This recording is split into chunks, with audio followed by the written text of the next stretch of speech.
vamos a hacerle en frecuencia. Entonces ya no le pediría yo el bias point, sino le pediría un barrido en corriente, en frecuencia, perdón. ¿Dónde empieza la frecuencia? Digamos desde 1 Hz. Salud. Que termine en 100 megas. Nosotros ya sabemos que está todavía muy abajo. Y que me grafique 100 puntos por cada década. Le doy a aplicar y le doy run. Y entonces en el primer eje aparece frecuencia Punto de operación. y voy a mandar a llamar al voltaje de entrada. Bueno, lo que me interesa es saber la ganancia.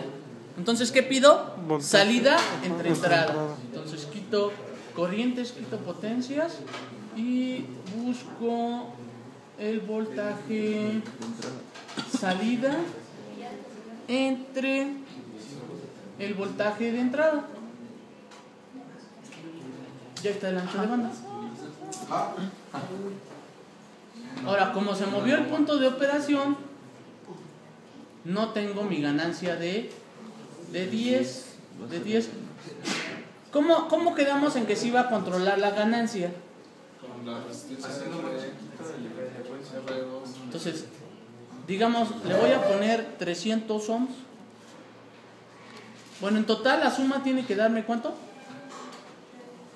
3.5. Si aquí hay 300 ohms, entonces aquí hay, para que valga, 3.2. 3.2.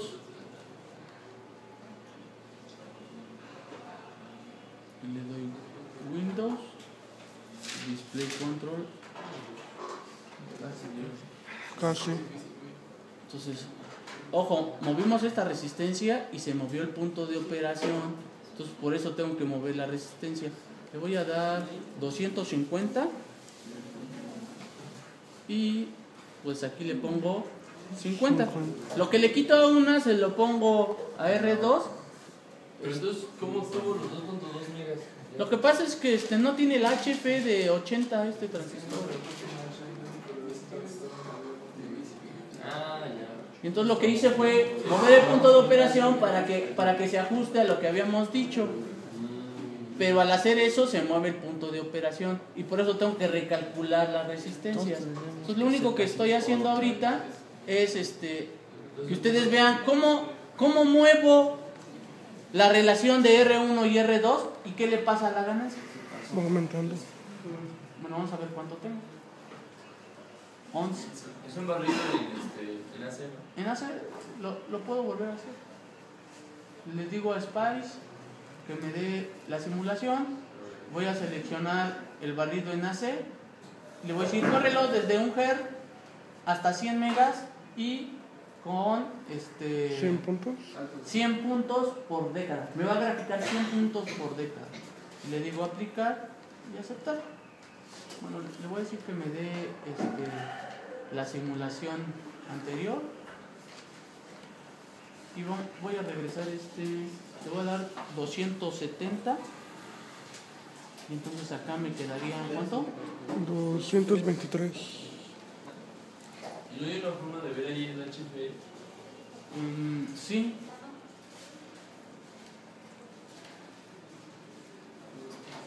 $10.6 ya prácticamente. Entonces, simplemente al mover esta relación, estoy moviendo mi ganancia. Ahora, ¿dónde están las frecuencias de corte? Pues esa ganancia de 10.6 la multiplico por .7071. ¿Y cuánto da?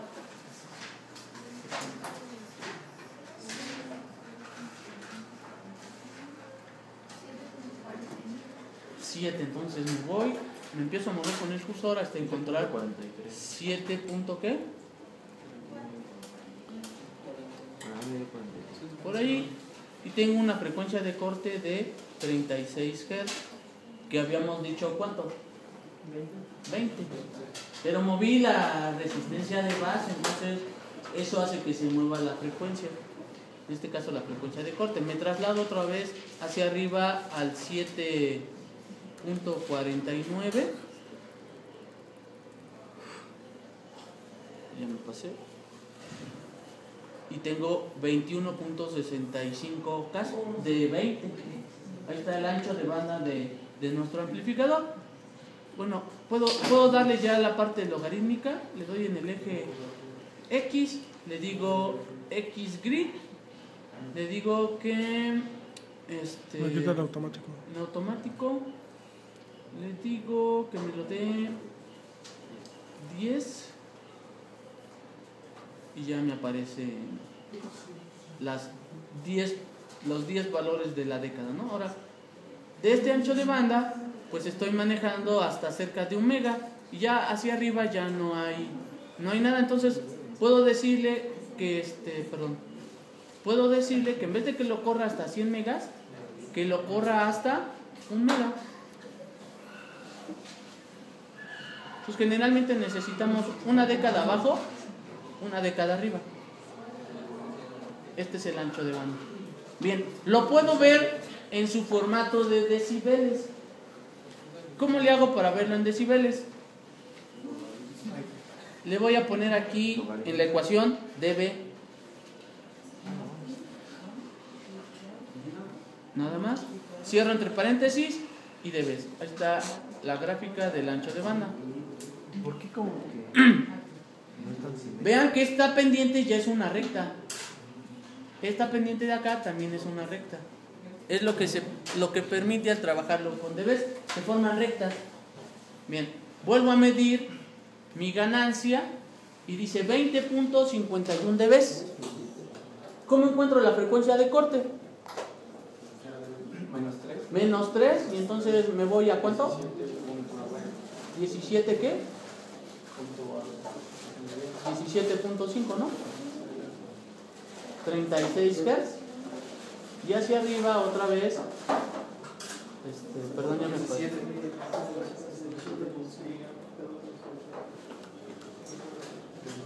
21. Es más fácil encontrar las frecuencias de corte utilizando dB, porque nada más resto. ¿Sí? Bien. ¿Cuál era la otra gráfica? Bueno, habíamos dicho que todos los capacitores generaban filtros ¿de qué tipo? Pasa altas. Entonces, este capacitor lo voy a quitar y a ver qué pasa. Si quito el capacitor, ¿cómo lo quito? Le pongo un corto. ¿A quién dejo para la frecuencia de corte en altas? A los capacitores internos en las uniones. Y son de picofaradios. Entonces habíamos dicho que al ser un capacitor tan pequeñito, su frecuencia de corte se va a ¿dónde? A una frecuencia muy alta. Pues vamos a ver si es cierto. Y ya ni siquiera Por eso. lo puedo ver. Ya está arriba de más de ¿qué? De 1 mega. Entonces pareciera ser que se generó un filtro ¿de qué tipo? Pasa altas. Más altas, pero su frecuencia de corte en altas está muy arriba. Entonces les voy a decir que me deje ver. Y miren, su frecuencia de corte para ese amplificador. Empieza en los 10 megas. Entonces, no, vamos a verlo. 20.6 menos. Eso era 17.5, 17.5.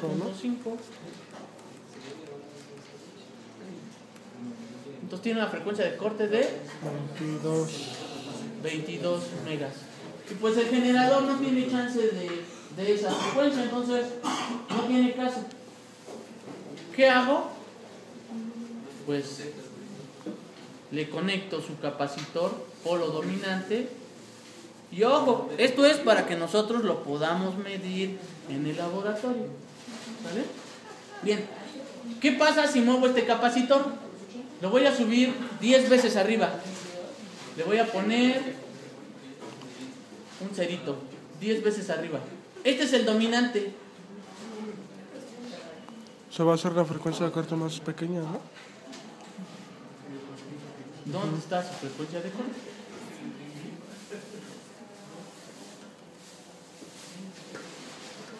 Habíamos dicho que 17.5. por allí. Entonces, pero si ustedes checan, esta ya no es una recta tan así. Ya, digamos, al hacer grande el capacitor, ya está interactuando con C de emisor. Y entonces, ¿qué empiezan a hacer? Se empiezan a interactuar los dos capacitores. Entonces, lo regreso. Ahora lo puedo hacer más pequeñito, 24 nanofaradios. Una década nada más. ¿Y dónde anda su frecuencia? Vuelvo a medir la parte alta, 20.4. 17. Perdón, 17, ¿no? Por ahí. ¿Y ya está en qué? ¿Qué fue lo que hice? Se redujo el capacitor y entonces ¿qué le pasa a su frecuencia de corte? Se movió una década. Se movió. Bien.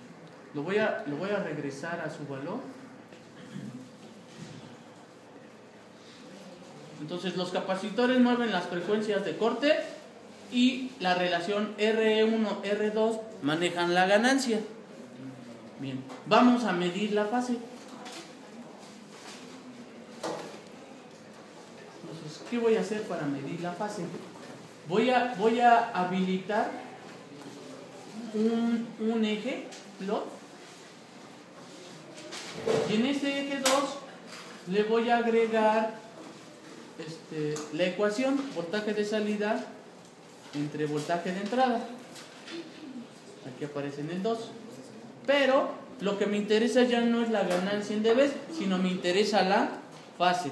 Y le doy P. Con P indico phase. Y ya está la gráfica. Ah, la de ayer. Entonces, voy a hacerlas nada más chonchas.